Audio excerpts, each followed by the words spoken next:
आज से हम लोग फाइनली अपने हॉरर गेम के अंदर एक्चुअल मल्टीप्लेयर वाली चीज़ों को इम्प्लीमेंट करने वाले हैं, जैसे कि RPC calls, multiplayer spawner and कुछ मल्टीप्लेयर स्पॉनर की ऐसी बातें जो कि आपको पूरे यूट्यूब पे कोई नहीं बताएगा। जब आप मल्टीप्लेयर स्पॉनर में उस चीज़ पे फंसोगे तब आपको वो चीज़ समझ में आएगी।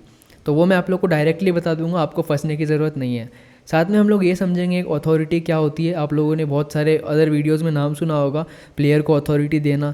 तो इसका एक्चुअल मतलब क्या होता है एंड इसको यूज़ कैसे करते हैं। एंड इस पूरे हॉरर गेम के अंदर हम लोग जितने भी मल्टीप्लेयर के पार्ट्स लाने वाले हैं उसमें आपको कहीं ना कहीं ये चीज़ भी समझने को मिलेगी, ये जो सर्वर साइड वैलिडेशन होता है ये हम लोग कितने तरीक़ों से कर सकते हैं, कौन सा बेटर रहेगा, क्या हमें हर एक्शन को वैलिडेट करना चाहिए या फिर हमें सिर्फ इंपॉर्टेंट एक्शंस को वैलिडेट करना चाहिए, कौन सा बेटर होगा, किसके क्या फ़ायदे हैं, ये सब हम लोग आने वाले पार्ट्स के अंदर समझेंगे। अभी के लिए इस वीडियो में हम लोग कवर करने वाले मल्टीप्लेयर स्पॉनर और आरपीसी कॉल्स की बात करेंगे और इनको आप लोग को यूज़ करना मैं इस वीडियो में सिखा दूंगा। सो डोंट वरी, वीडियो बहुत इंटरेस्टिंग होने वाली है। हम लोग प्रैक्टिकल लेवल पे बातें करेंगे और एट द एंड हम लोग अपने गेम के अंदर प्लेयर को स्पॉन करवाना देखेंगे। डिस्क्रिप्शन में आप लोग को गिटहब का लिंक मिलेगा, उसके अंदर मैंने हर एक ब्रांच के अंदर हर एक वीडियो के पार्ट को अलग से यहाँ पे इंसर्ट किया है। सो ये आप लोग के लिए बहुत ईजी बना देगा हर चीज़। यहाँ पे मैंने पार्ट 4 तक का प्रोजेक्ट खोल रखा है एंड अभी अगर हम लोग करेंट सीन में देखें तो इसमें बहुत सारे इफेक्ट्स हैं, फॉग वगैरह, ग्रास, ये सब मैं रिमूव कर देता हूँ बिकॉज मल्टीप्लेयर के अंदर अपने को एक गेम के मल्टीपल इंस्टेंसेस चलाने पड़ेंगे टेस्ट करने के लिए। एक सर्वर चलेगा एंड कुछ क्लाइंट्स चलेंगे। हम लोग नहीं चाहते कि हमारा गेम लैग करे बीच में। जब हमारा गेम फाइनल हो जाएगा तब हम इन सबको फिर से इनेबल कर देंगे।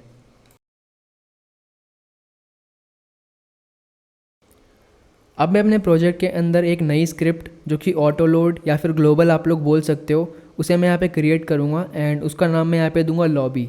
एंड ये वही स्क्रिप्ट होगी जिसके अंदर हमारा पूरा गेम का जो मेन लॉजिक रहेगा मैनेजर वाला, वो ये स्क्रिप्ट हैंडल करेगी। आप लोग चाहो तो ये फाइल सिस्टम को बॉटम पे सेट कर सकते हो। ये बहुत सारे एडिटर्स का, इंजन्स का एक कन्वेंशन होता है जो कि बहुत ही ईजीली समझ में आता है। अब ये जो लॉबी स्क्रिप्ट हम लोगों ने तैयार की है, इसको यहाँ पे मैं एक ऑटो लोड या फिर ग्लोबल असाइन कर देता हूँ।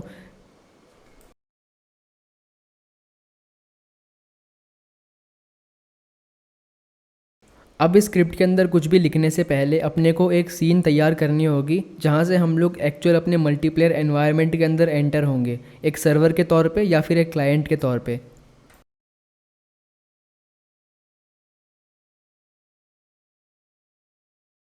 यहाँ पे मैंने एक नई सीन क्रिएट की है, टेस्ट सीन, एंड इसके अंदर दो बटन्स हैं, एक सर्वर और एक क्लाइंट। और इस सीन के मेन नोड के ऊपर मैंने एक नई स्क्रिप्ट अटैच कर दी। यहाँ पे अपने को एक लेबल नोड की ज़रूरत और है जो कि ये बताएगा कि अभी हम लोग सर्वर के साथ कनेक्ट हो चुके हैं बट हम लोग सर्वर का वेट कर रहे हैं गेम स्टार्ट होने का।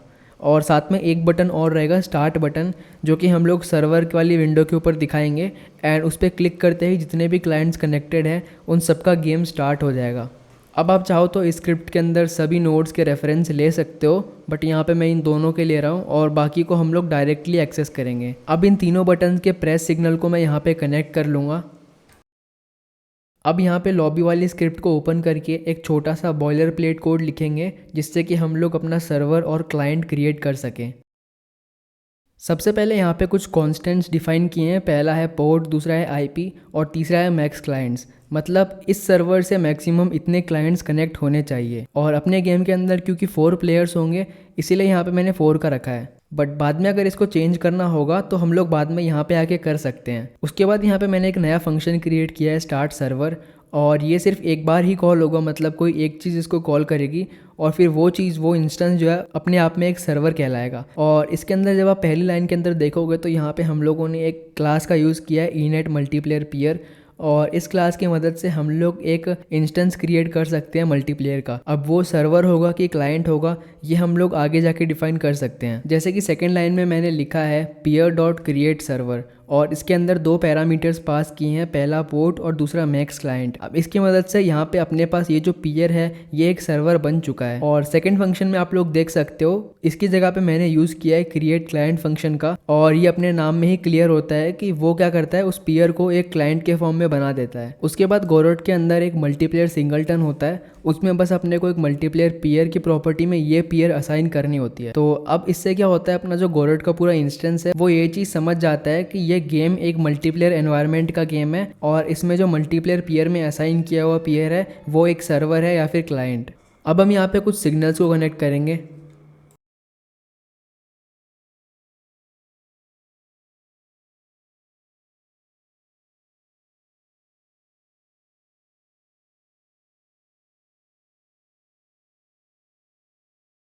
अब यहाँ पे जो पहला सिग्नल है पीयर कनेक्टेड, ये तो तब फायर होगा जब कोई नया क्लाइंट सर्वर से कनेक्ट होगा, और पीयर डिस्कनेक्टेड उससे बिल्कुल उल्टा है, मतलब कि जब कोई क्लाइंट सर्वर से डिस्कनेक्ट होगा तब ये सिग्नल फायर होगा। और इनके पैरामीटर में एक आईडी आती है जो कि बेसिकली डिस्कनेक्ट या फिर कनेक्ट हुए हुए क्लाइंट की होती है। सेम इसी तरह से क्लाइंट के पास भी कुछ सिग्नल्स होते हैं, जैसे कि connected to server, connection failed. अब ये जो सिग्नल है ये मल्टीप्लेयर सिंगलटन का सिग्नल है, इसलिए यहाँ पे अपने को multiplayer dot connected to server ऐसे लिखना होगा, तभी हम लोग इन सिग्नल्स को एक्सेस कर सकते हैं। और ऊपर वालों को भी मैं सेम इसी तरह से लिख दूंगा। अब यहाँ पे इस स्क्रिप्ट के अंदर ऊपर के साइड में मैं एक डिक्शनरी वेरिएबल क्रिएट करूँगा, और इसके अंदर हम लोग अपने प्लेयर्स का, सभी प्लेयर्स का डेटा स्टोर करेंगे। इसकी बात हम लोग थोड़ी देर में करेंगे कि हम लोग इस डिक्शनरी के अंदर किस टाइप का डेटा रखेंगे एंड पूरे डेटा को स्ट्रक्चर किस फॉर्म में करेंगे। अब हम लोग वापस से टेस्ट वाले स्क्रिप्ट के अंदर जाके ये जो फंक्शन हम लोगों ने क्रिएट किए हैं इनको वहाँ पर कॉल करवा देंगे।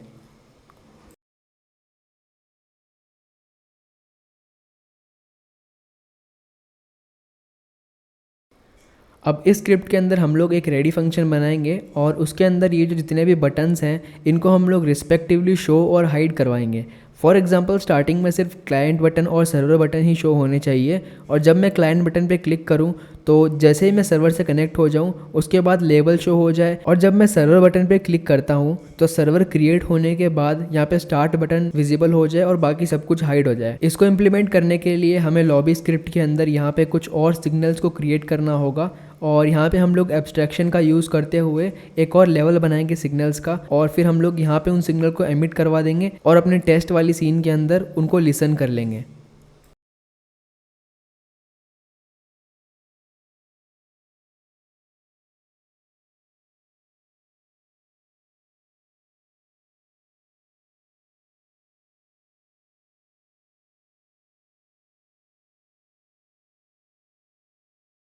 अब जैसे ही क्लाइंट सर्वर के साथ कनेक्ट होगा तो क्लाइंट बटन और सर्वर बटन दोनों ही यहाँ पे हाइड हो जाएंगे, और जो वेटिंग वाला लेबल है वो शो हो जाएगा।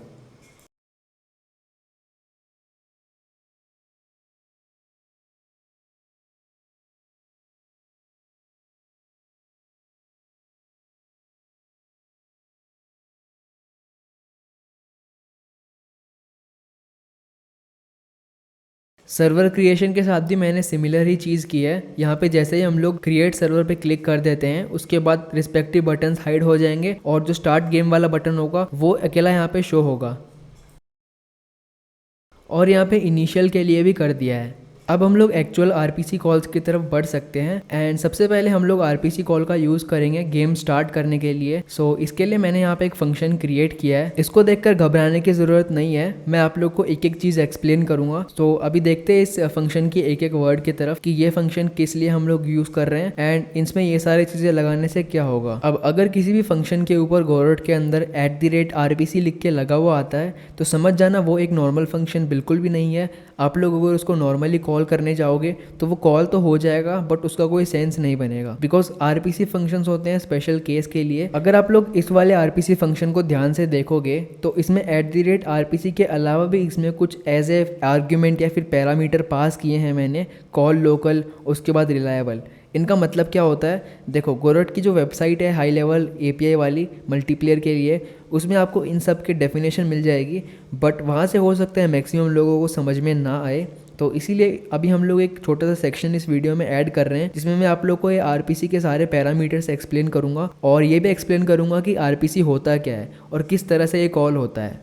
सो बेसिकली हमारा जो गेम आर्किटेक्चर है उसमें होगा क्या कि एक होगा सर्वर, आप लोग इसको एक सर्वर मान सकते हो। सर्वर क्या होता है इसके बहुत डेफिनेशंस होती है, अलग अलग चीज़ को आप सर्वर बोल सकते हो। आप कोड को सर्वर बोल सकते हो, या फिर आपने जो इंस्टेंस क्रिएट किया है अपने गेम के अंदर पूरा मल्टीप्लेयर लॉजिक लगा के उसको आप सर्वर बोल सकते हो, या फिर जिसके ऊपर ये कोड रन हो रहा है उस मशीन को आप सर्वर बोल सकते हो। ठीक है, आप ऐसे समझ लो कि this is a virtual machine या फिर एक कंप्यूटर जिसके अंदर हमारा सर्वर रन हो रहा है। अब ये सेम कंप्यूटर भी हो सकता है, और ये मान लो है क्लाइंट्स। और एक नाम आप लोगों ने बहुत सुना होगा यहाँ पे पीयर करके है। सो पीयर में कंफ्यूज होने की ज़रूरत नहीं है, क्लाइंट भी पीयर है ना, और सर्वर भी पीयर है। पीयर को जस्ट एक मल्टीप्लेयर एंटिटी के फॉर्म में एक कॉमन नाम है दोनों के लिए, तो इसको लेके कंफ्यूज मत होना। बाकी जो मेन गेम चलता है वो चलता है क्लाइंट और सर्वर के बीच में। अब हमारे गेम का जो स्ट्रक्चर है वो ये है कि एक सर्वर होगा और बाकी 3-4 जितने भी प्लेयर हैं वो होंगे क्लाइंट्स। सो बेसिकली गेम चलता कैसे है ये तो आपको पता होगा। हम लोग अपने डिवाइस में गेम खेलते हैं, मल्टीप्लेयर गेम, और वो एक सर्वर से कनेक्टेड होता है। तो इस केस में ये है वो सर्वर। और होता क्या है कि बेसिकली ये जो डेडिकेटेड सर्वर है ना, इसको पूरे गेम का डेटा पता होता है। मतलब इसको ये पता होता है ये प्लेयर कहाँ पे है, इसको ये पता होता है ये कहाँ पे, ये कहाँ पे, ये कहाँ पे, सब पता होता है इसको। और अपने मैप के अंदर कितने ऑब्जेक्ट्स हैं वो भी इसको पता होता है। तो हम लोग ऐसे मान सकते हैं कि server is the mastermind of A multiplayer game. उसको सब कुछ पता होता है। ऐसा नहीं है कि वो किसी एक प्लेयर से पूछेगा भाई तो अभी कहाँ पे है, मुझे बता, मुझे बाकियों को अपडेट करना है। ऐसा नहीं होता। डेडिकेटेड सर्वर के अंदर सर्वर को सब कुछ पता होता है पहले से, बिकॉज वो भी उस करंट गेम के अंदर प्रेजेंट रहता है। तो ये समझना बहुत ज़रूरी है। और ये तो हो गई बेसिक आर्किटेक्चर जो हम लोग यूज़ कर रहे हैं। उसके बाद हम लोग बात करते हैं आरपीसी कॉल्स की, जिनको समझना बहुत ज़रूरी है। तो बेसिकली आरपीसी कॉल क्या होता है? आरपीसी कॉल होता है जस्ट एक function call, remote procedure call हम लोग बोलते हैं इसको। इसका यूज़ हम लोग लेते हैं क्लाइंट से सर्वर की तरफ या फिर किसी और क्लाइंट की तरफ मैसेज सेंड करना। जैसे कि फॉर एग्जांपल अपने गेम के अंदर कोई पिकअप सिस्टम है, एक मल्टीप्लेयर गेम के अंदर हम लोग गन उठा पा रहे हैं। हम लोग सबसे पहले तो ना वो मैसेज, ये तो आप लोग को पता होगा कि वो मैसेज मतलब हमारी तरफ से ही जाता है कहीं पे, ठीक है। तो वो जो मैसेज सेंड करेंगे सर्वर के पास या फिर दूसरे क्लाइंट के पास, उस कॉल को हम लोग आरपीसी कॉल बोल सकते हैं, ठीक है। और बस ये जो आरपीसी के अंदर कई पैरामीटर्स, आर्ग्यूमेंट्स होते हैं, उसके कई टाइप्स होते हैं, ये बस यही चीज़ बताता है कि किसके पास जाना चाहिए, किसको परमिशन है इसकी कि ये फंक्शन कॉल हो, वो सब इसी के अराउंड घूमता है। सो अभी हम लोग गोरोट की ऑफिशियल वेबसाइट के ऊपर चलते हैं एंड वहाँ से समझते हैं आरपीसी कॉल को। यहाँ पे मैंने गोरोट की ऑफिशियल मल्टीप्लेयर वाली डॉक्यूमेंटेशन खोल रखी है एंड यहाँ पे आप लोग देख सकते हो कि @RPC जो एनोटेशन होती है उसके अंदर बेसिकली 4 पैरामीटर्स हम लोग सेंड कर सकते हैं और डिफ़ॉल्ट वैल्यू उनकी ये होती है। अभी हम देखते हैं नीचे इन सब के बारे में डिटेल में लिखा हुआ है। सो सबसे पहला है मोड। इसका मतलब ये होता है कि कौन कौन उस आरपीसी फंक्शन को कॉल कर सकते हैं, किसको एक्सेस है। और इसकी 2 वैल्यूज़ होती है, एक अथॉरिटी और एक एनी पेयर। मैं आपको सिंपल लैंग्वेज में समझाता हूँ। अथॉरिटी क्या होती है? अथॉरिटी वो चीज़ होती है जिसको सर्वर के ऊपर ट्रस्ट होता है। मतलब अगर अथॉरिटी चाहे सर्वर को कुछ कहना तो सर्वर आसानी से मान लेगा उसकी बात। इसके अलावा यहाँ पे इसका दूसरा मोड होता है एनी पेयर। इसका मतलब है कि कोई भी सर्वर को मैसेज सेंड कर सकता है, मतलब ये आरपीसी फंक्शन को कॉल कर सकता है कोई भी और सर्वर उसको मान लेगा, ठीक है। पहली वैल्यू तो ये होती है।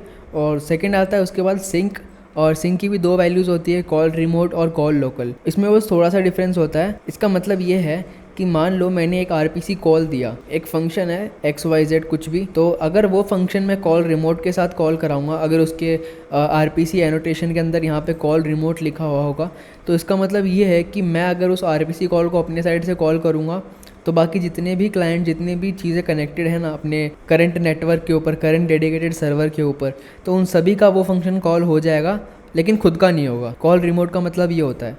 लेकिन कॉल लोकल के अंदर खुद का भी होता है और बाकी सबका भी होता है। और यहाँ पे इन्होंने ये भी दे रखा है, this function can be called on local pair useful when the server is also a player, ठीक है। तो ये दोनों भी समझना बहुत इजी है। आप लोग इंप्लीमेंट करोगे तब और अच्छे से समझ में आएगा। वैल्यूज़ आप लोग चेंज कर करके देख लेना। या फिर हम लोग कॉल लोकल को तब भी यूज़ कर सकते हैं जब हमें सर्वर के ऊपर किसी चीज़ को स्पॉन करना हो और बाकी सभी क्लाइंट्स में भी करना हो, साथ में करना हो, बिकॉज सर्वर में करवाना ज़रूरी है। इसीलिए अगर हम सर्वर में कराएंगे तभी सर्वर को पता होगा कि वो चीज़ वहाँ पे है। उसके बाद आता है ट्रांसफ़र मोड एंड ये ज़्यादा कुछ नहीं है, ये बस एक मोड है कि ट्रांसफ़र किस तरीके से होना चाहिए।